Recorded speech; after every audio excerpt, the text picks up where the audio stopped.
What harm does it do if someone does a Mickey Mouse course or not? Well, there are two ways the Prime Minister would argue it would harm. Number one, there are 70,000 students every year in the United Kingdom, according to the IFS, who actually are worse off for going to university rather than better off, because they have to pay back their tuition fees as they earn, and they're less likely to earn more if they don't get a high-quality degree. But so on the one hand... could they say that they had a life experience and they had a beautiful journey over 3 or 4 years and they're a better all-rounded person as a result of this? They quite possibly could. Maybe the Prime Minister is only looking at the bottom line here, but that's the other point. It's not just about the individuals. There's collective risk as well to the taxpayer, because the way in which people pay back student loans, you only pay back over a certain earnings threshold. Gotcha. And it's all wiped off after 25 or 30 years. So if people go and do a degree for 3 and 4 years and never meet the earnings threshold, then that's you and me, that's the taxpayer on the hook for that. Don't get the money back. Exactly. So it's not just about the individual concerned, it's about the risk to the taxpayer in general. Do you know what the risk, like what's that sum? I mean, is it a big amount of money that we're talking about? More than half of all degrees are not paid back in full.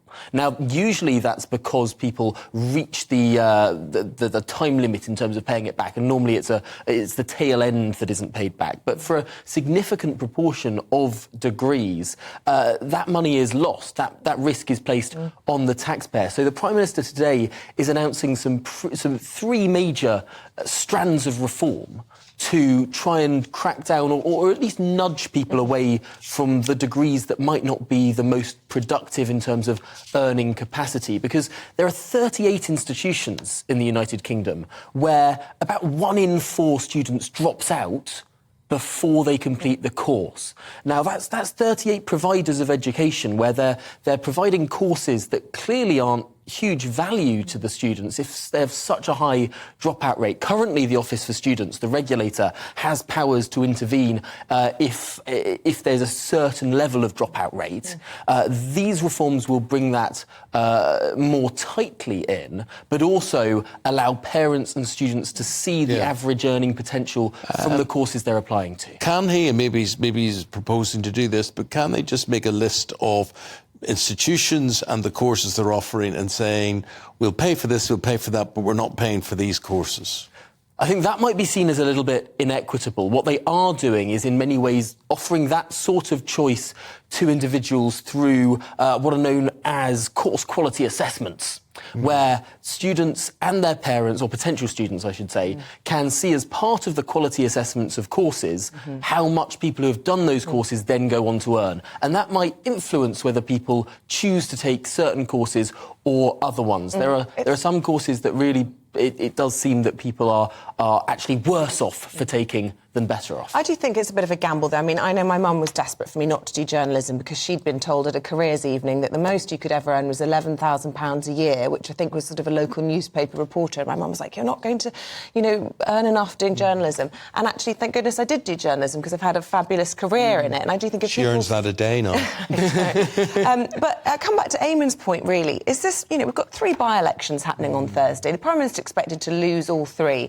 Labour's coming out with these sort of totemic policies ahead of the general election. There's lots of rumours over the weekend about perhaps scrapping inheritance tax as a possible vote winner for the blue wall. He shouldn't be putting his mind to these sorts of issues rather than university degrees. Quite possibly, and we do hear rumours of sort of a red meat operation coming about potentially after the summer. But one of the attractive things about tinkering like this is, number one, if you look at most opinion polls, people are likely to say too many people go to university. There's not enough emphasis placed on degree apprenticeships and the other routes that people can take. But also, this is free.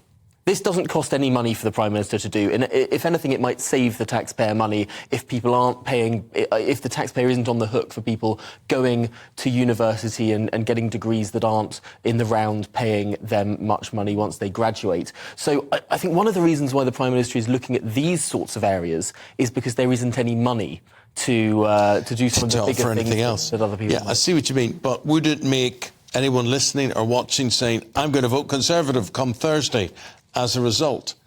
Do you know what, Tom? Them off. I doubt it very much. Yeah, no, I think this is a very unlikely policy to be a vote winner. What it is contributing to, I suppose, an image of the Prime Minister. He wants to put across a sense of professionalism. We've heard him bang on endlessly about maths, but also, I suppose this is just a sense of the bugbears that some people might have had with the education system. We often hear, and we've heard about this for decades now, the 50% target for people going to university. It's not right for everyone. I suppose this is a step towards that sort of reform, but the Labour Party and the Lib Dems are not happy about it this morning. The Labour Party says this is an attack on aspiration, and the Lib Dems say this is a cap on aspiration.